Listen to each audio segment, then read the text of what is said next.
And you know we're in this season, the season Junet Mohammed calls the season of impeachment. Please impeach these chairs and their vice chairs if they can't be in the house. Karibu tena wapenzi watazamaji, tusemezane mawili matatu yale ambayo yametendeka katika taifa letu la Kenya. Ninashukuru sana kwa support ambayo mnazidi kunipea. Siwezi nikaichukulia kimzaa. Wapenzi watazamaji, wabunge wengi wamekuwa wakikosekana kwenye vikao vya bunge. Sana unapata kwamba wabunge wanaelekea bungeni kipindi ambapo wameweza kulipwa na William Ruto maybe kwenda kumfanyia kazi ambayo anahitaji iweze kufanyika. Mfano uliweza kuona kipindi ambapo Rigathi Gachagua alikuwa anaondolewa mamlakani, wabunge wengi walikuwa wamejaa bungeni. The likes of Oscar Sudi, wale ambao hawaonekani bungeni, walikuwa pale bungeni. Lakini ikifika kipindi ambapo wanahitajika kuweza kufanya mambo ambao ni ya kuwasaidia wananchi, hawaonekani bungeni.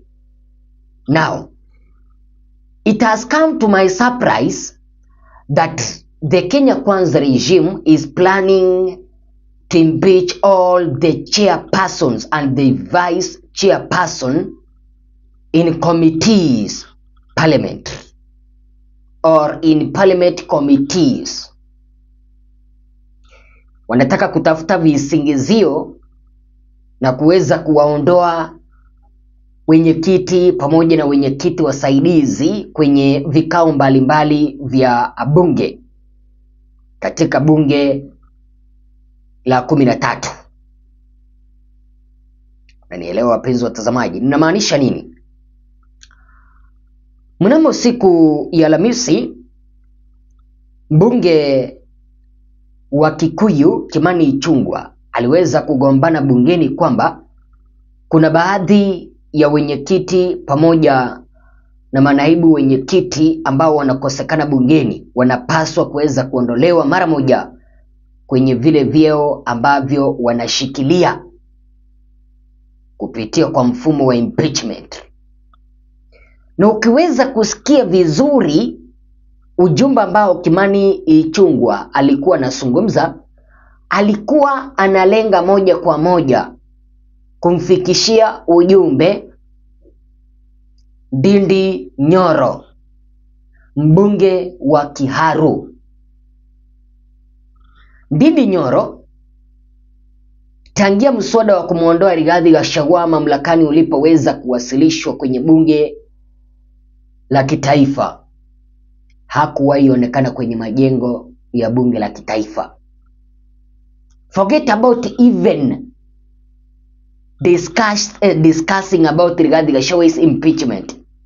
Even voting period, Ndindi Nyoro was nowhere to be seen. Sasa imeweza kuonekana wazi kwamba wanataka kutumia vijisingizio waweze kumuondoa Ndindi Nyoro. Kumbuka kwamba Ndindi Nyoro ni mwenyekiti anayesimamia kamati ya bajeti katika bunge la kitaifa. Na ukimsikia vizuri, Kimani Ichungwah anasema kwamba wale ambao wanashikilia hivyo vyeo, kama wanajua kwamba wamewahi kukosekana kwenye majengo ya bunge, wanapaswa kuweza kuondolewa mara moja. It seems that William Ruto ameweza kumalizana na Ndindi Nyoro. Ni kisingizio tu anatafuta ili kuweza kumuondoa Ndindi Nyoro mamlakani. Na anamtumia Kimani Ichungwah. Jinsi ambavyo William Ruto alikuwa amemalizana na Rigathi Gachagua, wakaweza kumtafutia vijimakosa kwamba sijui ameweza kutusi mahakama, weza kuiba mali ya serikali, anataka kuligawanya Kenya. It seems that UDA now wameweza kuamua Ndindi Nyoro aweze kwenda. And they must do that. Ninakuomba uweze kumsikiliza Kimani Ichungwah jinsi ambavyo anazungumza. uweze kuelewa ni nani ambaye alikuwa anaashiria hapa, isipokuwa Ndindi Nyoro mwenye amekuwa akikosekana kwenye majengo ya bunge la kitaifa kipindi ambapo mswada wa kumuondoa Rigathi Gachagua mamlakani ulikuwa unajadiliwa. Kabla sijaweza kukuwekea hiyo video, ninakuomba uweze kuchukua sekunde yako 1 2 3 ukapiga subscription, like video, bonyeza kengele, alafu tuweze kusonga mbele. And this kind of behavior, Honorable Speaker, the member for Imenti Central should know we are not in a marketplace in Imenti Central for him to walk in and shout that he's here. He knows he should also have been here at 2:30. For instance, if you look at the questions that were being asked, a number of the members whose questions were to be answered are not in the House now. You also, if you look at the order paper today, Honorable Speaker, there are quite a number of members. And I was just looking if I can find the member for Gatanga. He's not here. He has a question to ask. If you look around, look for the member for Embakasi West, Honorable Mark Mwenje. He's not here. And he has a question to ask. On and on, I have seen the Honorable member for Baringo Central, Honorable Kandie, is here. And we must commend the Honorable member for Baringo Central. Gonzi Rai, the member for Kinango, not here. Member for Funyula, as always, Honorable Speaker, the member for Funyula is always in the House. He has a question, he is here. Member for Bahati, the Honorable Irene Joki, not here.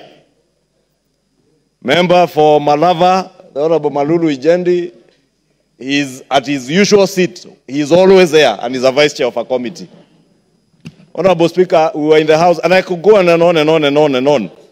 Dick Maungu, not in the House. Honorable Speaker, Honorable Robert Basil, not in the House. Sarah Korere, as always, in the House, and she's here.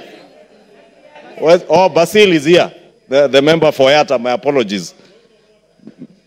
Rael Kasiwai, she sits somewhere. Just let the majority leader somewhere around there. finish his I point don't of see her. order. She's not in the House. Honorable member for Kajiado South, Samuel Parashina, of course, as always, never in the House. The member for Matuga, who is also a vice chair of the CDF committee, Kasim Tandaza, always in the House and in the House now. Member for Igembe Central, I am on a point of order, Honorable Speaker. Daniel Carido, always in the House. Members, he's here, Honorable the Speaker. majority leader is on a point of order. Sarah Korere, you will have an opportunity. So The member for Mwingi West, Charles Ngusia CNN, always in the House, but he's not there now. Member for Kolomani Shinali, usually on and off in the House, is not here. We have only another 4 weeks to go for a long recess. But these are the 4 weeks of reckoning. If you are a chair of a committee, you must be in the House at 2:30. If you are a vice chair, you must be in the House at 2:30. There is no reason for the Speaker to come and sit and wait for quorum when there are members who have business to be transacted on the floor, they are not in the House. When we have chairs who should be responding,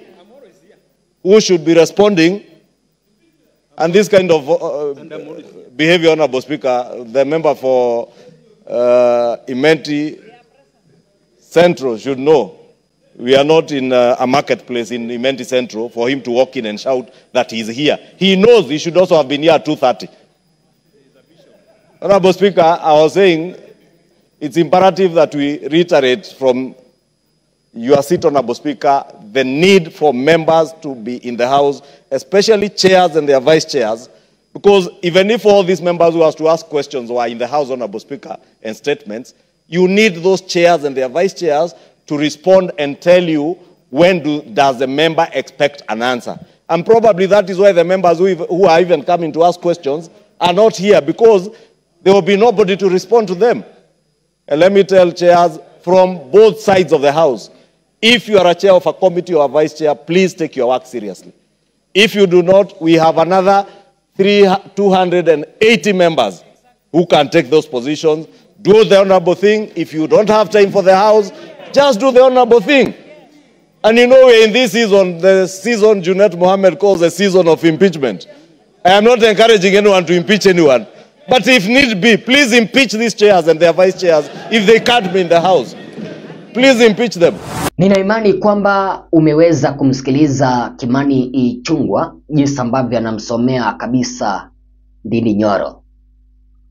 Nimekueleza kwamba Ndindi Nyoro aliweza kutoweka mpaka hii juzi, kipindi ambapo rais mpya wa Marekani Donald Trump alipoweza kushinda kiti cha urais.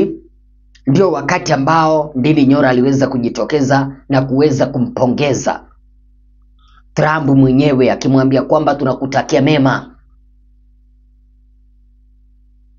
Na nielewa penzi watazamaji, lakini katika vikao vya kuweza kumuondoa Rigathi Gachagua, Ndindi Nyoro hakukuwa anaonekana.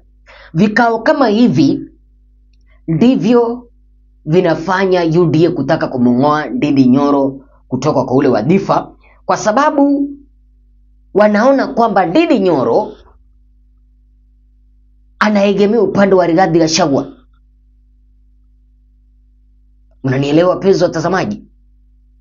Na katika muungano wa Kenya Kwanza imeweza kufikia pale ambapo wanasema kwamba yeyote yule ambaye anaonekana kwamba anaegemea upande wake Rigathi Gachagua anapaswa kuweza kuadhibiwa, sababu wanasema kwamba mtu yeyote yule ambaye anaegemea upande wa Rigathi Gachagua hana umuhimu ndani ya serikali ya Kenya Kwanza.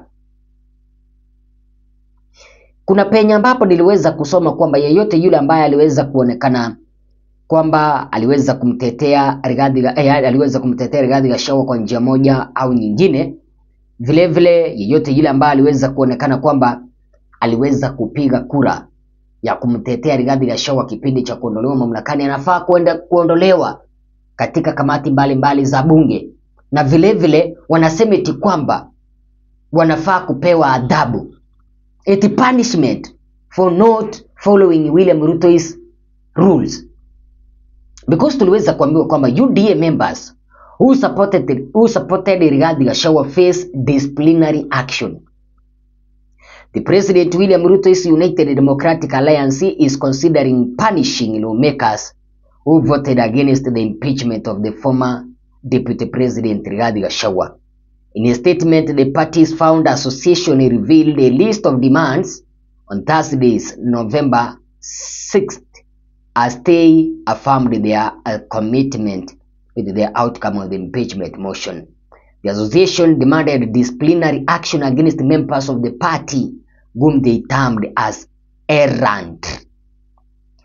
In addition, the association also urged the people at the top of hierarchy to weed out leaders within the party who they perceived as a threat to the current cordial relationship between Ruto and AUC hopeful Raila Odinga.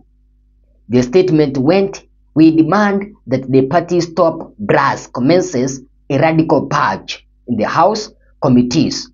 The accession must weed out supporters who are bent on the sabotaging the agenda of President William Ruto and jeopardizing the spirit of unity as exemplified by Honorable Raila Amolo Odinga." So unasikia UDA wanasema kwamba number one, wanataka wale wote ambao waliweza kumpigia Rigathi Gachagua kura waondolewe, wapewe adhabu. Sijui adhabu ambao watapewa ni ya kufukuzwa kutoka kwa chama cha UDA. Sasa hata wakiwafukuza kutoka kwa chama cha UDA is a dead shell in Mount Kenya. Sasa hata wakiwafukuza kuna nini? Number two, unasikia kwamba yeyote yule ambaye ataonekana kwamba anapingana na ujio wa pamoja wake Raila Odinga na William Ruto aweze kuondolewa kwa chama cha UDA. Kumbuka kwamba Ndindi Nyoro, kabla Raila Odinga na William Ruto hawajaweza kuungana, Ndindi Nyoro alikuwa mstari wa mbele kusema kwamba hii serikali ya Kenya Kwanza haiwezi kapea Raila Odinga handshake. Ndindi Nyoro alikuwa anasema eti kwamba Raila Odinga aliweza kushirikiana na Uhuru Kenyatta wakaharibu nchi. Lakini kipindi ambapo Raila Odinga na William Ruto waliweza kukuja pamoja, Ndindi Nyoro akanyamaza kama maji mtungini. Hadi wa leo hajawahi zungumzia masuala na siasa. So wanahisi kwamba watu kama hao ambao hawampaki William Ruto mafuta na kumpapasa na kumtangaza vizuri, aliweza kuungana ili kuleta amani, waondolewe kwa chama cha UDA. Unajua Ndindi Nyoro ni mtu ambaye anapima mbele, kwa sababu aliweza kuambia wana Mlima Kenya kwamba Uhuru Kenyatta na Raila Odinga waliweza kuungana wakaharibu taifa. Ndindi Nyoro akaweza kuambia wana Mlima Kenya kwamba hataweza kukubali William Ruto na Raila Odinga waingiane kwenye serikali ya Kenya Kwanza. Kidogo Ndindi Nyoro akaonekana amenyamaza baada ya Raila Odinga kuweza kuungana na William Ruto, kumaanisha Ndindi Nyoro aliweza kuona kwamba akienda kutetea William Ruto upande wa Mlima Kenya, sasa wameweza kuungana na Raila Odinga, karia yake ya siasa itaweza kuisha upande wa Mlima Kenya. Kwa hivyo akaamua tulie. Sasa hichi kitu ndicho kimeweza kuuma chama cha UDA. Wanasema eti kwamba Nyoro na wenzake waweza kupewa adhabu. I don't know what is your take, but it seems that William Ruto is done with Ndindi Nyoro. Atamuondoa kwenye kile chama, yani kwenye kukuwa mwenyekiti wa kamati ya masuala na bajeti kwenye bunge la kitaifa, aweze kumpea yule mtu ambaye anamsifu kila saa. I don't know what is your take, but jua kwamba penye Raila Odinga na chama cha ODM wameweza kuingia, hiyo serikali itasambaratika. Trust me, 2027 UDA is a dead shell. Mungu akubariki.